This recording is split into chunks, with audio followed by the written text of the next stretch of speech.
Bismillahir Rahmanir Rahim. Assalamu alaikum wa rahmatullahi wa barakatuh. My dear brothers and sisters, this is an important reminder and message for the Muslims, especially those Muslims living in the West or here in Australia, where we as Muslims are a minority and we are living among a majority non-Muslim population. And this reminder is regarding unity. The challenges that we are facing as a Muslim Ummah today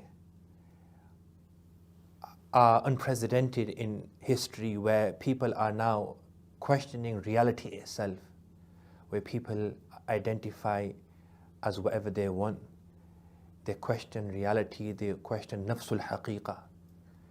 These challenges that we are facing today, we need a united front. We need to be able to work with one another. And what I mean by unity here is not that we have the same opinion, the same theological, same jurisprudential opinion regarding everything. No. What I mean by unity here is, despite our differences, being able to work with one another, being able to understand one another, and being able to sit with one another and together solve the challenges that we are facing as a Muslim Ummah. And I want to remind everyone regarding a few very important ahadith of Prophet sallallahu alaihi wasallam. Hadith reported by Imam Muslim and Abu Dawood, rahmatullahi alayhim. Jabir bin Abdullah radiyallahu ta'ala says, I heard the Prophet sallallahu alaihi wasallam saying, قَدْ يَئِسَ الشَّيْطَانِ أَنْ يَعْبُدَهُ الْمُسْلِمُونَ. The Shaitan has lost hope that the Muslims worship him. And in one narration, Shaitan has lost hope that those who pray Salah, they worship Shaitan. Meaning, Shaitan doesn't have any hope that the Muslims, or especially those who are religious, those who are working in Islamic organizations, those who are doing work of da'wah, those who are teaching in Islamic institutes, Shaitan doesn't have this hope that these people will worship him. He's lost hope in this. He has become completely despondent. But there's one thing that he has hope in, and this one thing he is utilizing against the Muslim Ummah. And what is this? The Prophet ﷺ said, وَلَكِنْ فِي التَّحْرِيشِ بَيْنَهُمْ أو كما قال صلى الله عليه وسلم. The internal conflict, feud and differences and arguments that we have, Shaitan will use this to destroy the Muslim Ummah. And it's unfortunate to say this, my dear brothers and sisters, that circles, religious circles especially, those who visit the masajid, those who are involved in da'wah, those who are teaching Islamic institutions, we see among them especially, they have a lot of differences. And differences, they're not intrinsically bad, or they're not bad per se, but those differences, when they lead to hatred and nafara, and we are not able to sit down and work together, these differences, especially with the Muslim Ummah, are something that has become a big obstacle for our progression and development, and something that is destroying us. And there's another hadith of the Prophet sallallahu alaihi wasallam, again reported by Imam Muslim rahimahullah. The previous hadith, just to correct, is reported by Musnad Ahmad, and there's also a narration in Muslim. This hadith has been reported by Imam Muslim and Abu Dawood from Abu Hurairah radiyallahu ta'ala an. The Prophet sallallahu alayhi wasallam said, وَالَّذِي نَفْسِي بِيَدِهِ. By him in whose control my life is in, yani Allah. The Prophet alayhi salatu wasalam is taking oath and half by Allah subhanahu wa ta'ala.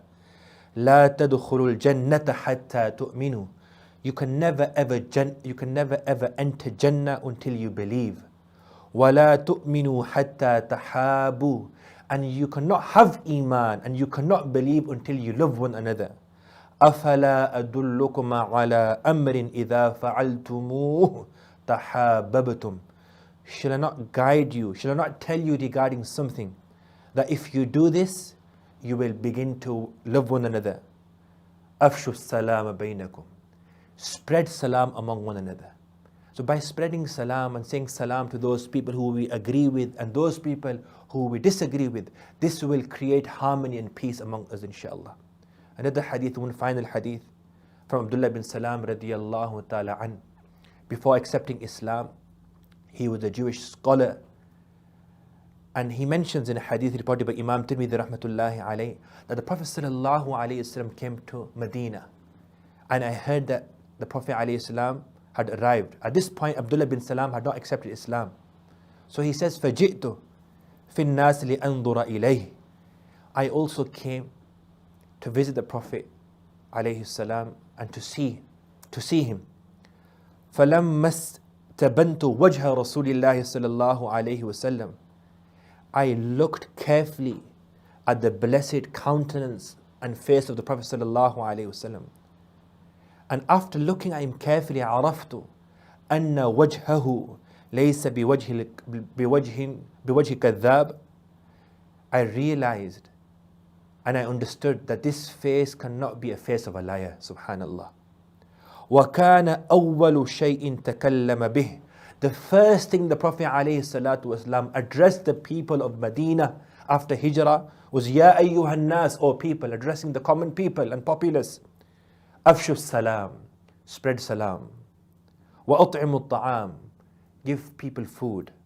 Wa sallu, and pray salah wa nasu niyam, whilst people are sleeping, meaning tahajjud. Tadkhulul jannata bi salam, you will enter Jannah with peace. So my dear brothers and sisters, in summation, the reminder I would like to deliver today for myself and for everyone, that yes, despite our differences in the West, we are living here in the West or Australia here where I am at the moment, we need to understand that we are representing Islam. The non-Muslims do not see us as Deobandi, Barelvi, Salafi, Ahl Hadith or Ahlul Hadith.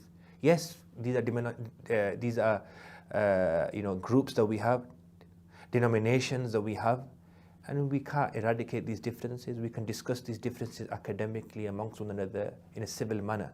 But when we are among non-Muslims, we should be representing Islam, because the non-Muslim, especially the alphabet community that we are struggling with in terms of their indoctrination, etc., they don't distinguish, they don't have this differential that this is Deobandi or Barelvi. No. They are after all our children. And not only Muslims, non-Muslims, Christians, and other religions too. So we as Muslims need to understand the need of our time. The need of and the call of our time is to unite. And again, let me be very clear.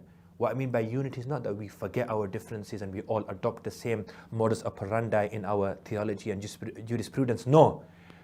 What I mean by unity is, despite our differences, in being able to understand one another, being able to work with one another for the sake of Allah and for the benefit of Islam. That I am representing Islam. I'm not representing my group only. I'm not representing my masjid only. I'm not representing my denomination. I'm representing the Ummah of the Prophet sallallahu alaihi wasallam. May Allah subhanahu wa ta'ala first and foremost grant me the tawfiq. May Allah grant us all the tawfiq. Jazakumullah khairan for listening. Wassalamu alaikum wa rahmatullahi wa barakatuh.